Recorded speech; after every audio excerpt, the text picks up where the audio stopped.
If you're a diehard Browns fan and love breaking down the game like we do, hit that subscribe button and turn on the bell so you never miss a blitz. The Cleveland Browns find themselves at a critical juncture early in the NFL season, and if there is one undeniable truth about their defense, it is this: Myles Garrett has to keep being the unstoppable force he has been so far. Through 3 weeks of action, Garrett has already made his presence felt across the league, stacking up 4 sacks and ranking second overall in that category, just half a sack behind Rashawn Gary of the Green Bay Packers. That's not just a number, that's a statement. It means every offensive coordinator who faces Cleveland is circling Garrett's name, number 95, on the whiteboard and spending half the week figuring out how to keep him from wrecking their game plan. And yet, time and time again, Garrett shows that it doesn't matter if you double him, chip him with a tight end, or even throw a running back into the mix. He finds a way to make his mark. That's what separates him from the average star pass rusher. He's not just producing stats, he's dictating the entire rhythm of games. Head coach Kevin Stefanski understands better than anyone how valuable Garrett's dominance is, not just for the numbers he racks up himself, but for the ripple effect it creates across the entire defensive line. In his words, every team that goes up against Cleveland already has a plan for Myles Garrett. The idea is always the same: slide protection toward him, give the left tackle help, or stack extra bodies in his direction. And yet, as Stefanski explained, Garrett continues to thrive despite the constant attention. The beauty of his game is versatility. The Browns line him up in multiple spots, sometimes on the edge, sometimes shaded inside, sometimes even in stunts that confuse linemen. That flexibility makes him impossible to neutralize for 4 quarters.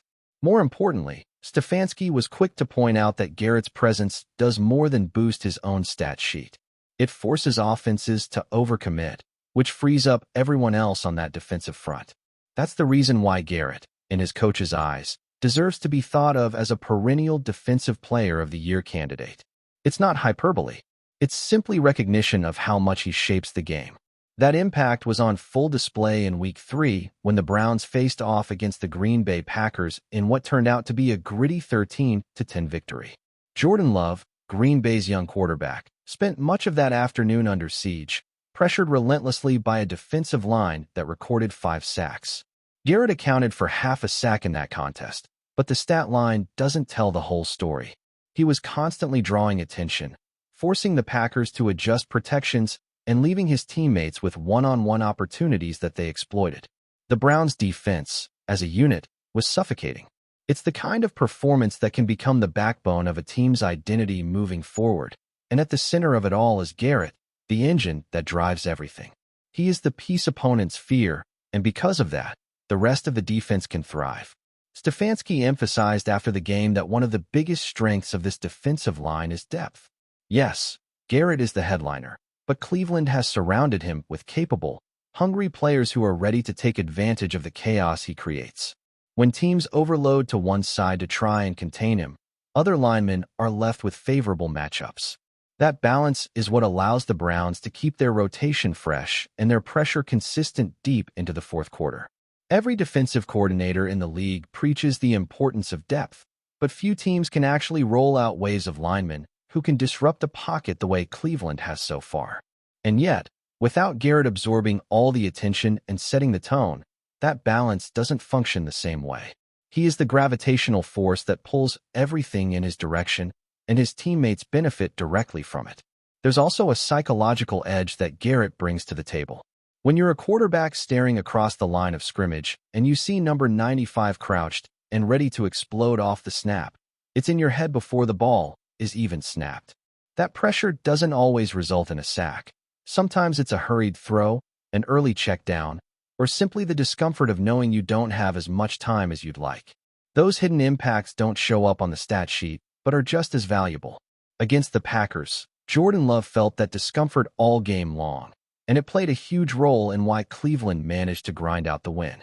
It's the kind of advantage you can't teach and can't manufacture with scheme alone. You need a player like Garrett to tilt the field. Looking ahead, the Browns will need Garrett and the rest of their pass rush to stay sharp because the margin for error in the AFC is razor thin. Teams like the Ravens, Bengals, and Chiefs are always lurking with elite quarterbacks who can punish defenses that can't generate pressure. For Cleveland to hang with those contenders, they have to lean into what they do best, and right now, that's disrupting opposing offenses at the line of scrimmage. Garrett doesn't need to lead the league in sacks for this formula to work, but he does need to remain that constant source of disruption. His ability to draw double teams, collapse pockets, and open doors for his teammates is the foundation of Cleveland's success. The upcoming matchup against the Detroit Lions in Week 4 is another prime opportunity for Garrett to showcase his dominance. The Lions have been one of the NFC's rising teams, and quarterback Jared Goff has been playing with confidence behind a solid offensive line. But even a strong line can struggle when it has to account for Garrett on every snap. If the Browns can get him going early, forcing Goff into quicker decisions, it could swing the entire momentum of the game. And as Stefanski has made clear, when Garrett is at his best, everyone else around him benefits. Players like Zadarius Smith and Ogbo Okoronkwo will get chances to shine, and the Browns' secondary will have more opportunities to capitalize on rush throws. It's a formula that can keep Cleveland in the playoff conversation well into December. What makes Garrett's role even more fascinating is the way he balances his individual brilliance with the team's collective goals. Some pass rushers chase numbers, looking to pad their stats regardless of what the situation calls for. Garrett has shown that he's just as comfortable being the decoy if it means someone else gets to the quarterback. That selflessness is what allows the Browns' defense to function as a true unit rather than a one-man show. You can see it in the way his teammates respond to him, rallying around his energy and feeding off the mismatches he creates. It's rare to have a superstar who is both the centerpiece and the enabler, but that's exactly what Garrett is for Cleveland. And let's not ignore the bigger picture here. For years, the Browns have been searching for consistency, for an identity that can carry them beyond being just another middle-of-the-pack team. Myles Garrett provides that. He is the face of this defense, arguably the face of the franchise, and his dominance is the cornerstone on which Cleveland can build something lasting. If the Browns want to take the next step, to not just flirt with the playoffs, but actually contend, they need him to keep doing exactly what he's been doing. The good news? There's no reason to believe he won't. He's in his prime, surrounded by talent, and playing in a system that maximizes his strengths. The question isn't whether Garrett can keep it up, it's whether the rest of the AFC is prepared to deal with the havoc he's about to unleash. So as Cleveland prepares for another week, the message is simple. Keep feeding off Garrett's dominance. Let him set the tone, let the defense follow his lead, and let the wins pile up. Because if number 95 keeps playing at this level, the Browns are not just a tough out. They're a team no one will want to face when the games start to matter most. Enjoying the content so far? Smash that like button and drop your take in the comments. We want to hear what you think about the Browns this season. The NFL world is in shock tonight as a bombshell statement from none other than Myles Garrett, the ferocious pass rusher for the Cleveland Browns, has sent tremors through the organization and left fans buzzing in disbelief. The news broke quietly at first, in a seemingly offhand comment during a post-practice media session, but the ripple effect was instantaneous. Garrett, known for his intensity on the field and his unfiltered opinions off it, didn't hold back, and the target of his ire? None other than rookie sensation SHEDEUR Sanders. The Browns faithful are reeling, the locker room is reportedly tense, and the rumor mill is spinning faster than a Madden simulation on turbo speed. The question on everyone's lips now is simple but heavy. What exactly did Garrett say, and what does it mean for the future of Cleveland's roster dynamics? Sources close to the team suggest that the tension between Garrett and Sanders has been simmering for weeks, perhaps even months, though it had largely been under the radar. Observers had noticed subtle signs, a curt exchange during practice, a few pointed looks in the huddle, and social media posts that hinted at frustration. But nothing had prepared fans for the level of fire Garrett unleashed in his recent comments. According to insiders who spoke on condition of anonymity, Garrett didn't just critique Sanders' playstyle. He called into question the quarterback's leadership, preparation, and ability to handle the pressure that comes with being the face of an NFL offense. The remarks were described as raw and unfiltered, the kind of statements that are rarely made publicly by veterans in the league, and even more rarely aimed at a young teammate who is still finding his footing in professional football. The context, of course, matters immensely. SHEDEUR Sanders, son of NFL legend Deion Sanders, has been under intense scrutiny since being drafted. Expectations were sky-high, with some calling him a generational talent capable of revitalizing a Browns franchise that has struggled with consistency at the quarterback position. His rookie season has been a mix of flashes of brilliance and typical growing pains. While fans and analysts have debated his performance, Garrett's comments have added a new layer of complexity, transforming what was already a high-stakes narrative into an all-out media frenzy. Some analysts suggest that Garrett's words might be a calculated move, a veteran trying to light a fire under a young quarterback. But others warn that the public nature of the comments could create friction that affects team cohesion on and off the field. From a strategic standpoint, Garrett's statement has opened up an entirely new conversation about the Browns' locker room dynamics. Defensive teammates have reportedly rallied around Garrett, showing solidarity with their star pass rusher, while others have called for patience and support for Sanders as he continues to adapt to the speed and intensity of NFL play. The coaching staff has been tight-lipped, issuing only generic statements about team unity and focus, but insiders hint at private meetings and closed-door discussions that are anything but ordinary. Some sources even speculate that the front office is quietly evaluating potential trade scenarios or roster moves should tensions escalate, though nothing concrete has emerged yet.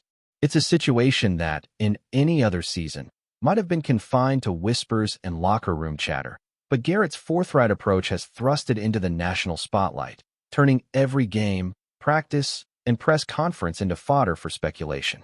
Social media, as expected, erupted almost immediately after the comments were reported.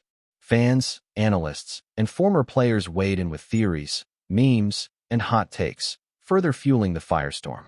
One camp argues that Garrett is simply holding Sanders accountable, asserting that veteran leadership sometimes involves tough love and blunt honesty. Another camp views the comments as a sign of potential unrest, suggesting that a public critique of this magnitude could fracture team chemistry. The debate is endless, and every new practice, press appearance, or cryptic social media post from either Garrett or Sanders is now scrutinized under a microscope. Hashtags began trending within hours, discussion threads exploded, and even casual NFL viewers who rarely follow the Browns are now suddenly invested in this unfolding drama. The story has all the elements of a Hollywood screenplay: young talent, seasoned veteran, high stakes, and a simmering conflict that could define the season.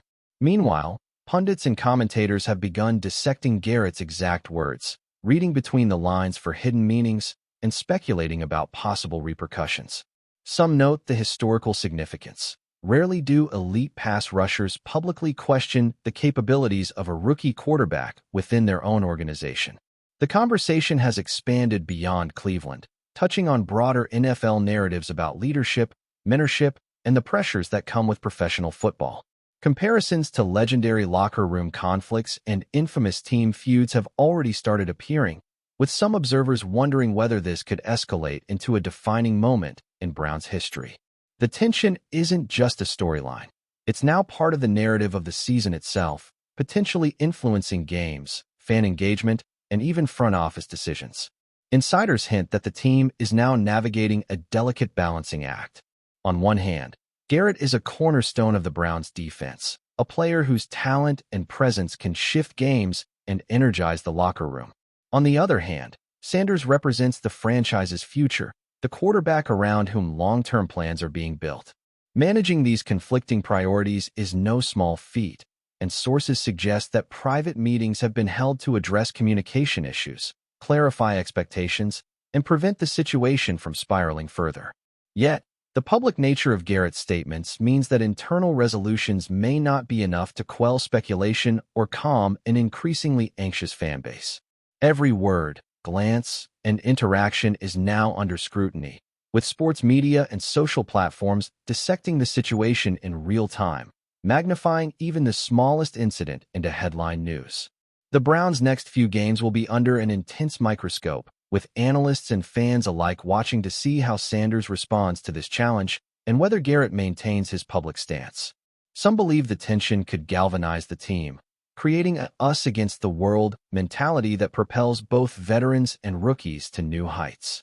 Others worry that the discord could manifest on the field, disrupting communication, undermining confidence, and ultimately impacting performance. Regardless of the outcome, one thing is clear. Garrett has changed the narrative around the Browns overnight. What was once a season of quiet anticipation and careful optimism has become a saga of conflict, personality, and high stakes, with every subsequent move dissected, debated, and analyzed. As the rumor mill churns, the Browns organization faces a pivotal moment. Will Garrett and Sanders find a way to channel this conflict into motivation, forging a partnership that elevates the team, or will it create a fracture that echoes throughout the season? Fans are holding their breath, social media feeds are exploding with speculation, and the NFL world is watching Cleveland more closely than ever. In the end, Garrett's bombshell comments are more than just words. They're a catalyst, a spark that has ignited a firestorm of conversation, debate, and uncertainty. Whether this tension evolves into triumph or turmoil, one thing is undeniable. The Cleveland Browns locker room will never be seen the same way again, and every move by Garrett, Sanders, and the coaching staff will now carry the weight of expectation, scrutiny, and drama that only a story like this can generate. The NFL thrives on storylines, and tonight, Cleveland has delivered one of the juiciest, most talked-about narratives of the season, with Myles Garrett at the center, dropping a statement that has left the league buzzing, fans divided, and history watching closely. Thanks for riding with us on another Browns Blitz. If you liked the video, share it with a fellow fan, hit subscribe, and ring that bell so you're always part of the Dawg Pound conversation. Go Browns!